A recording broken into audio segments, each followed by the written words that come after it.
Kylian Mbappe leaves positive impressions in his initial first meeting with his new teammate at the Santiago Bernabeu, as according to the Athletics, the Real Madrid players described him as being intelligent and cheerful. We are going to be discussing you detailedly into that in this episode as we progress. And shortly after that, we are going to quickly turn our attention to the next agenda of the day, as forgotten Real Madrid star Madrid Vallejo is set to become the fourth centre-back choice amid crisis in the position heading into next season.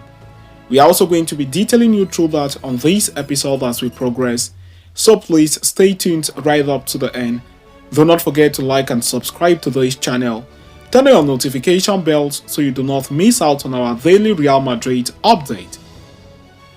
Kylian Mbappe is indeed a new Real Madrid player. Earlier this month, the Frenchman was presented with the white jersey in front of a fully packed Santiago Bernabeu, and it is safe to say that the world is waiting for his debut. After a tiring Euro 2024 campaign with France, the player is understandably on a much-needed hiatus and has not begun training under Carlo Ancelotti's commands. He has, however, met with the club staff and administrations, and the Athletics bring out updates on the initial impressions the World Cup winner has generated.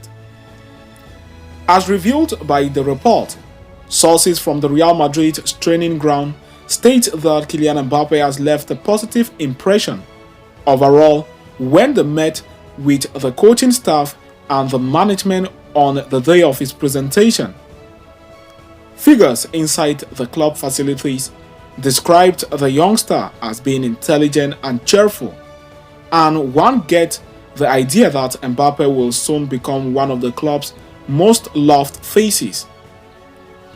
With his compatriots, including Ferland Mendy, Aurelien Tchouameni, and Eduardo Camavinga sharing the dressing room with him, the new signing will likely have no difficulties in adapting to life at Real Madrid. As it stands, no specific date has been set for Mbappe's official debut in the Real Madrid colours. The player is unlikely to travel with the team to the United States for the pre-season tour and will most likely be rested ahead of the crucial season. He will, however, play in the team's UEFA Super Cup clash against Atalanta in all probability. I am sure I will play in the Super Cup, but it depends on the coach. I will be ready, he said on the day of his presentation.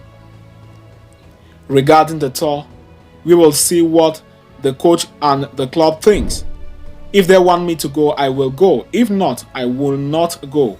I will listen to the club, he added on his participation to the US friendlies, where they are going to go on tour and will be facing teams like Barcelona, AC Milan, among others. Recently, manager Carlo Ancelotti has been asked where he was going to position Kylian Mbappe. As he said, "I see him playing anywhere in the attack." He also commented on the fact that players like Vinicius Jr.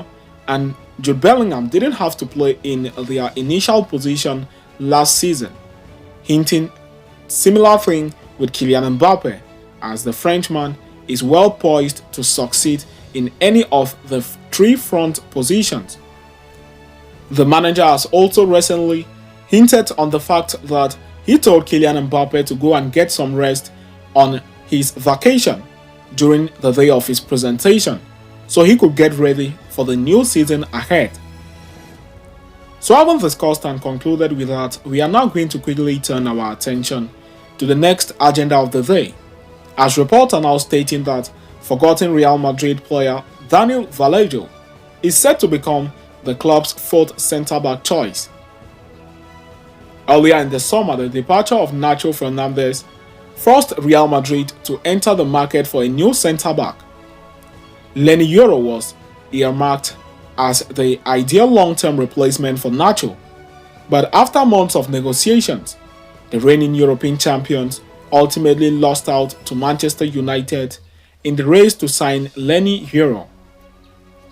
After missing out on the Frenchman, Real Madrid have appeared very reluctant to sign a new centre-back in the market, even with depleted ranks in the defensive unit.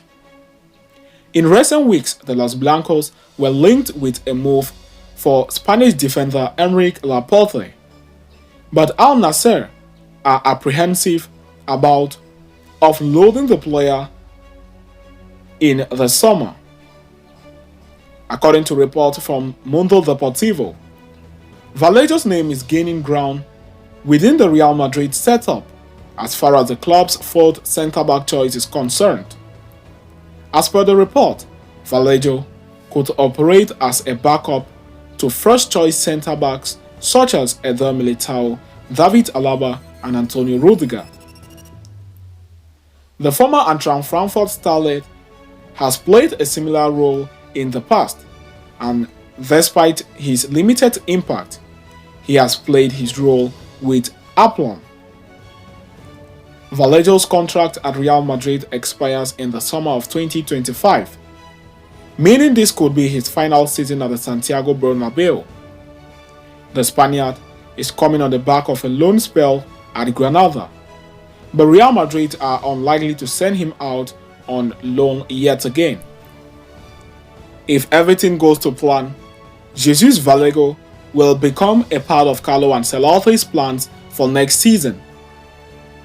Also talking about the defensive part of the game, understand that Real Madrid main centre-back Antonio Rudiger has received some lucrative deals from Saudi Arabian club Al Ittihad.